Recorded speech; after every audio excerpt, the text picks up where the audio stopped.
Do I think either of those things are happening? No. I'll be honest with you.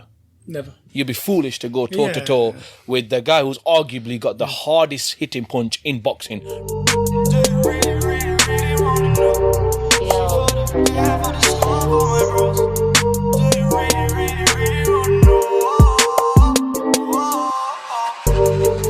Do you really want? Welcome back to the MVE podcast. I'm here today with Danny.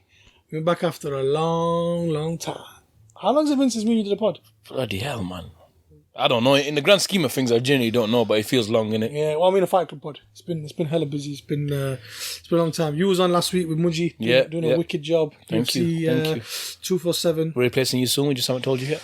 It's all right. Don't worry. And I'm replacing you guys as well. What do you know? What do you know? But today we're talking boxing. We're talking Deontay Wilder versus Tyson Fury #2. We're talking super fight. We're talking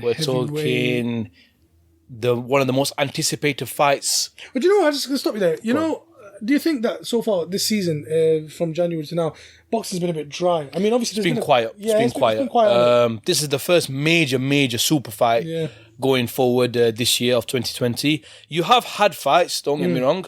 Obviously, you had Garcia fight on Valentine's Day, which he won first round. You had Caleb Plant fight last night, 10th round TKO, I think it was. Yep.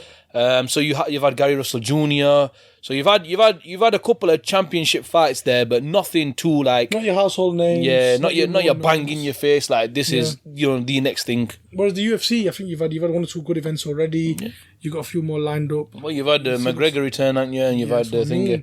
John Jones. Reyes.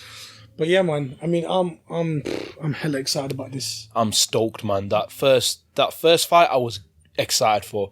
You know, after watching the first fight and what these two put on a show and how well it was, I just can't wait. And, you know, going forward, man, Fury, he's changed his trainer. He's got some new tactics.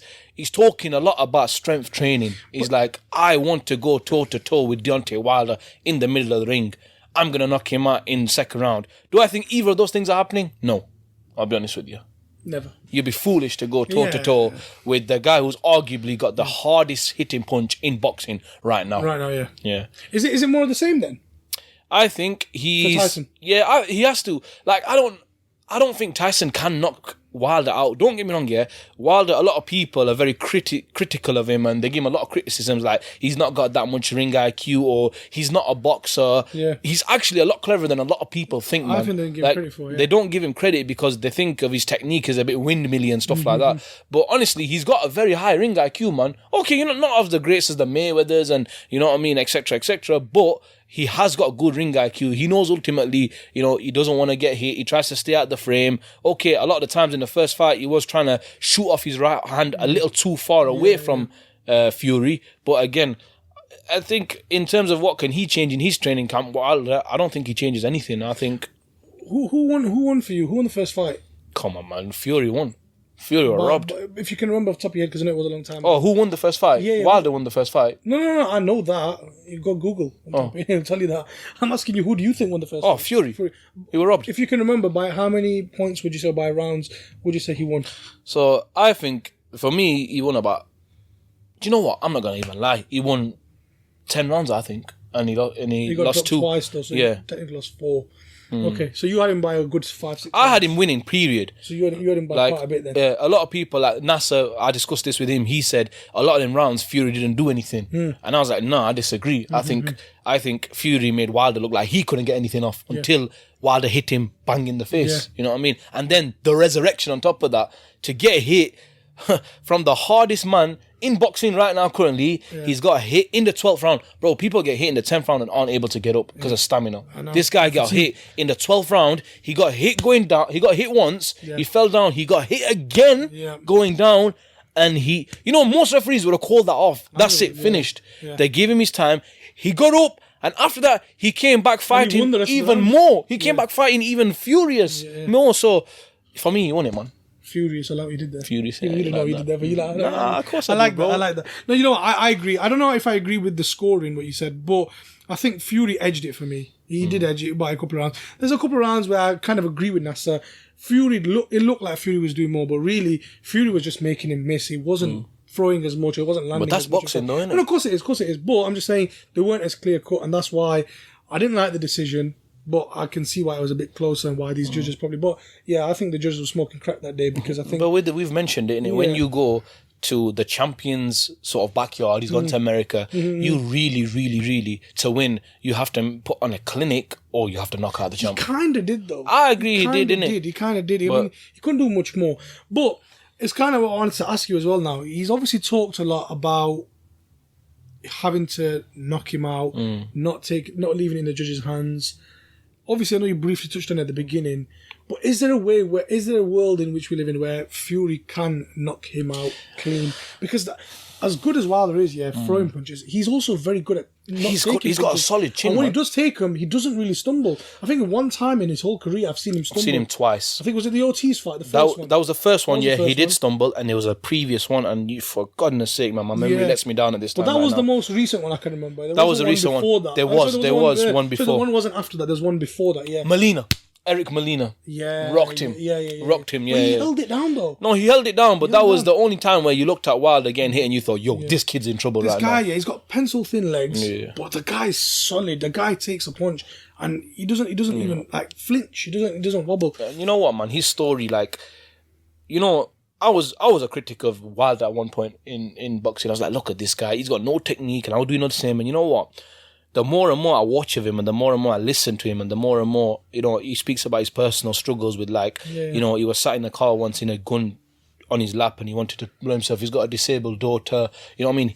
He was working 3 jobs. He worked worked another jobs just to get by. You know what? More power to him. No, he's an inspiration, and you know I think the thing he's about such a him, top guy, man. He keeps that stuff like he doesn't like brag about it. A lot of people, you know, will try and feed off that and try and like make money out of it. He doesn't. He's not that kind of guy. And look, he give Ortiz, like, literally, he gave 2 chances because he understood because he's disabled daughter as well. So look at that, man. He's a real good guy. No, deep down, man. Yeah, even Nasser talks so highly of him as well. You know, even Fury is. Look at Fury. The way he talked about, you know, I was driving my Ferrari, and I know we're going a bit on a tangent, but there's so much to cover. You know what I mean with these guys, and you know, he said I wanted to crash my Ferrari at top of the bridge. You know, his comeback, his revival. You know, from being 20 stone balloon doping weight. 26 stone. 26 He's dropped 7 stone. 26 stone, ballooned in weight, you know what I mean? Fueled by alcoholism, drugs, and all of that. Then going back into the ring. And that, you know, although Fury put on a clinic, he wasn't at his best, man. Yeah. That wasn't him at his best. It was only his 3rd fight back. Yeah. So he went in there, you know, he did his business, and, man, the reason they give the second fight is because of Fury rising, man. Teddy Atlas said that himself. Teddy Atlas goes, if Fury had got knocked down, there would be no chance of a rematch. I don't think so either. But because he rose up, from that, from all what was against him and his demons, and man, they're both so inspirational, man. They both are, and I think that's why the next fight that they have is it's going to be a classic, but I don't think it's going to be as good as the first, because the second fights are never really, apart from Pacquiao Marquez. Yeah, which you could watch it all the time. You could watch the 3, 4. They're all just as good as each other. They get better. You know, most trilogies, quadrilogies. You know, most rematches also end the same as well, innit? They're just crap, man. But that is one of the other ones. But this one, I don't think it's gonna be as good. But the excitement's there for me. Yeah. Do you know what sucks though? I still haven't made a decision. This video is due to drop on a Thursday or Friday later on in the week. When it comes out. I still haven't got to my decision. I'm going to post my decision closer to the time on IG and things like that. You know so what I think...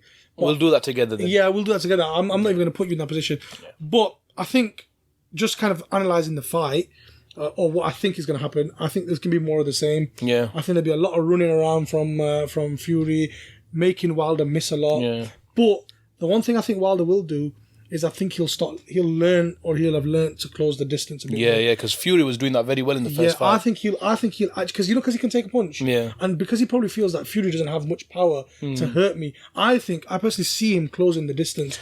Because I think, you know what? I think Wilder's got so much power from awkward angles he throws his shots. Yeah. He's quite wild at times. Wilder. Furious Wilder. Yeah, we're sad, man. We're That's laughing at it, stupid man. jokes like that. But listen, anyway, I think, that he's going to close the distance and shots going to come from. And now it just depends, innit? Like what this new trainer has brought to Fury. I think the main thing that Fury, stage. they've been focusing on is power.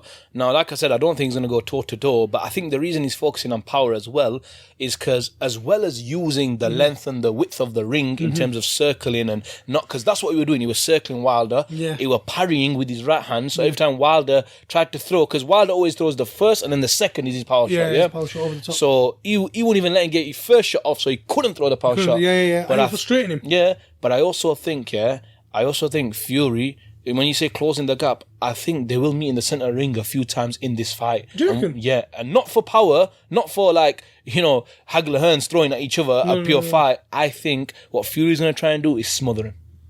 And he's going to come in very close.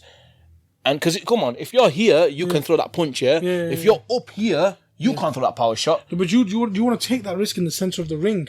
Because if he catches you, you're on the floor. I'm not saying for the majority. If you got of the fight. ropes, you can rope a dope. You can bounce off the ropes. You can. But I think Fury trusts his defense as well. No, he does trust his defense. He moves like a lightweight, innit? But he did get hit twice. He did get hit twice. For which he rose as well.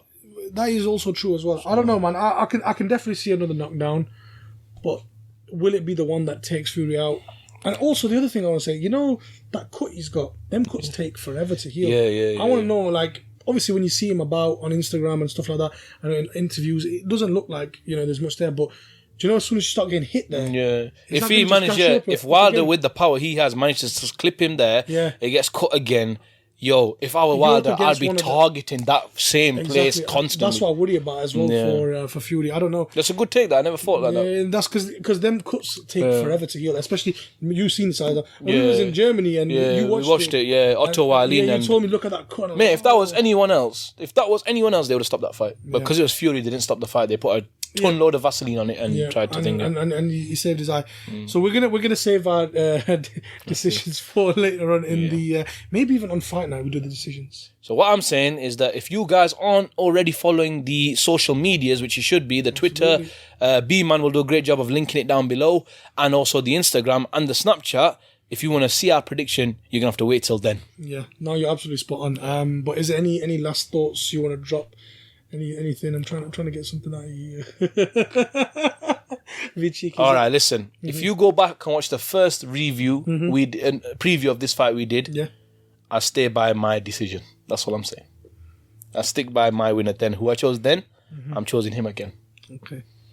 I can't remember who you picked. I'm going to have to go back and watch. And you guys are going to have to go back and watch too. And make sure you watch this. But yeah, thank you very much for tuning into this episode. Please like, share and subscribe. It means the world to us. Liking the video helps get it up there in the YouTube rankings. So it's more accessible, more visible. And it just helps us do more great things. Get more great guests on like, Timothy Moulton, who's enjoying his cookies. Or Andrew Tabiti. He's actually fighting on the 28th, I believe. So watch out for him. February, yeah. I believe. Shout out to Moulton. Make sure you guys in America we've got a big following in the States actually. Yeah. We thank you all. Like I said, like Naeem was saying, and I'm sorry to cut you off and that, we get a lot of hometown support. Like recently I've been speaking that people have stopped me in the street and said, look, I love what you're doing with the podcast, and we really appreciate that. If you really, really, really want to help us, and like I said, we want to help you guys. As well. Yeah, it's true. Really. No.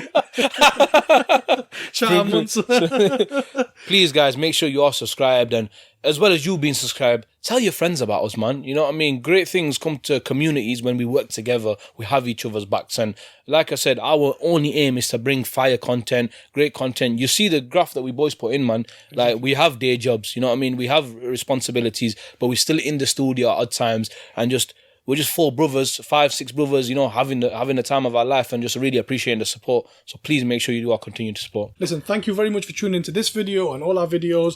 Be sure to check out all the content we're dropping: Fight Club, boxing, we're dropping basketball, football, and we will be back with another episode. But before that, there's one thing to say.